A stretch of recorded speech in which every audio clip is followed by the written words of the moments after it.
இயேசு கிறிஸ்துவின் இனிதான நாமத்தில் இன்றைய ஆவிக்குரிய சிந்தனைக்கு உங்களை அன்புடன் வரவேற்கின்றோம். இப்போதும் ஒரு பாடலுக்கு பின்பு உங்கள் சிந்தையை தெளிவிக்கும் ஆவிக்குரிய செய்தியை கேட்கலாம். யாக்கோபில் ஓர் நட்சத்திரம், இவர் வாக்கு மறாதவரே. கண்ணிமை நேரத்திலே நம்மை விண்ணதில் சேர்த்திடுவோம்.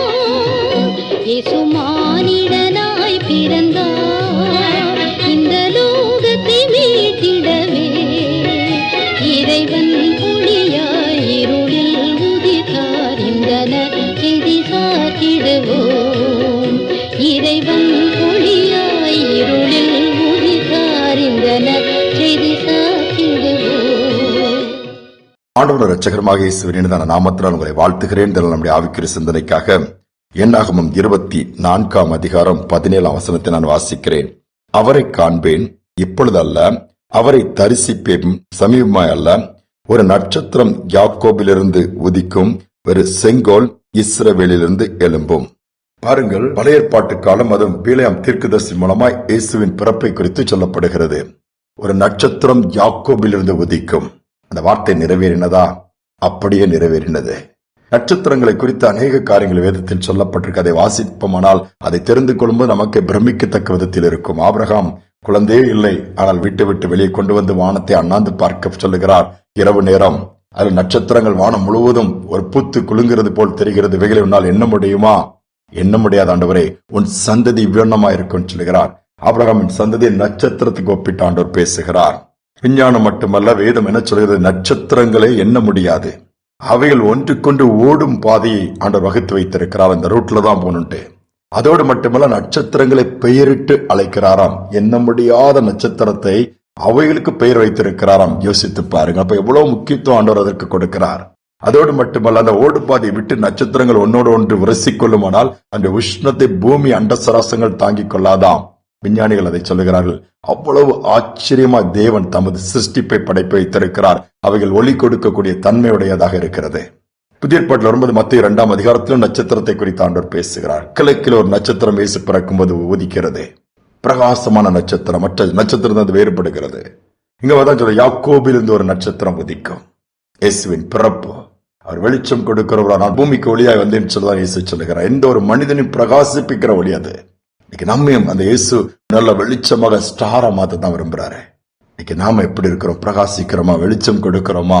அல்லது நம் நிமித்தமாக இருள் உண்டாகிறதா? கொஞ்சம் சிந்திச்சு பார்ப்போம். 2 வாலிபர்கள் படிப்பை முடிக்கிறாங்க ஸ்காட்லாந்து தேசத்துல. முடிச்ச உடனே ஒரு வாலிபருக்கு அழைப்பு வருது, ஆப்பிரிக்கா தேசத்துக்கு போ. இன்னொரு வாலிபன் சொல்லுகிறான், இப்பெல்லாம் ஊழியன்ட்டு போய் என்ன பண்ண போறா? என்ஜாய் பண்ணணும், சம்பாத்தியம் பண்ணி என்ஜாய் பண்ணணும், அதுக்கு தான் நம்ம இருக்கணும். என்னடா ஊழியம், மிஷினரின்னு சொல்லிட்டு இருக்கா? அந்த அழைப்பை ஏற்று அந்த வாலிபன் ஆப்பிரிக்காவுக்கு போறான். காலங்கள் ஓடுகிறது. நடந்தது என்ன தெரியுமா? அங்கு வல்லமையா தேவன் அந்த வாலிபனை பயன்படுத்துகிறார். அங்கே நாகரிகம் இல்லாத அந்த ஜனங்கள் இயேசுவை ஏற்றுக்கொள்கிறார்கள். இருள் இருக்கிற ஜனங்கள் வெளிச்சத்தை பார்க்கிறாங்க. அங்கு மாற்றங்கள் ஏற்படுகிறது. அங்கே அவர் மரிக்கிறார். அவருடைய சரீரம் தன்னுடைய சொந்த தேசத்துக்கு அங்கே கொண்டு வரப்படுகிறது. கொண்டு வந்து அரச முறையிலே அடக்கம் பண்ணப்படுகிறது. ஜனங்கள் எல்லாம் திரண்டு நிற்கிறாங்க. பெரிய பெரிய தலைவர்கள் மரியாதை செலுத்துகிறாங்க. செலுத்தி முடிச்சு எல்லாம் போயிட்டாங்க. அந்த கல்லறை தோட்டில் ஒருத்தர் உட்கார்ந்து அழுதுட்டு இருக்கிறாரு. இப்ப நீனு போக வேண்டியதானே, எங்க அழுதுட்டு இருக்கான்னு கேட்கும்போது, இல்ல, என் நண்பன் அவன் இறந்துட்டான். 2 பேரும் ஒன்னா படிச்சோம். 2 பேரும் படிச்சு முடிச்ச உடனே அழைப்பு வந்துச்சு. அவன் அதே மாதிரி அழைப்பு ஏற்று போனான். நான் இந்த உலகத்தை தேடி போனேன். இன்னைக்கு நான் குடிச்சு வெறிச்சு என் சரீரத்துக்கு எடுத்து டெய்லி செத்துட்டு இருக்கிறேன். என்னால எந்த பிரயோஜனமும் கிடையாது. ஆனா அவனுக்கு இவ்வளோ கனம், இவ்வளோ மரியாதை.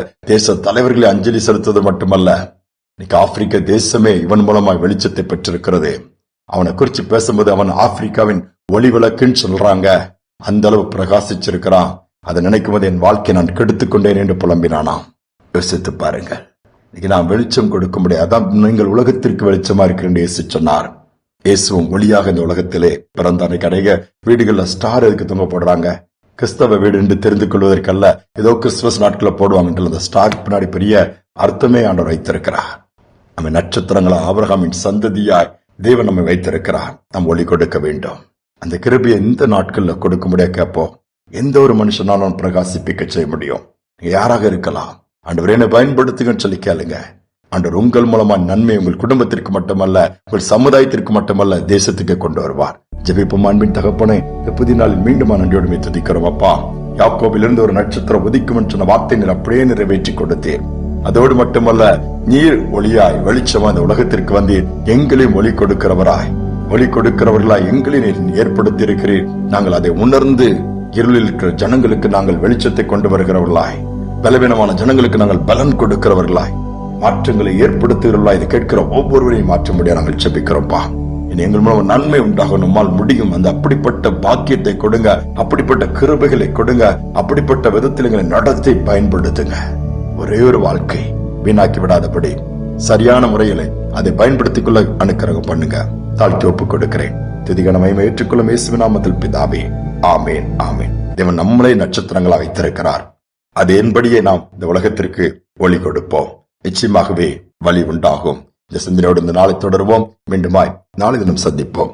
மலை மேல் ஜொலித்திடும் மாநகர் போலவே மன்னகம் காணவே ஒளியினை வீசுவோ ஆண்டவர் இயேசுவின் உறவினில் நெறிந்திட அணையாத ஜோதியா சுடரை வீசுவோ அணையாத ஜோதியா சுடரை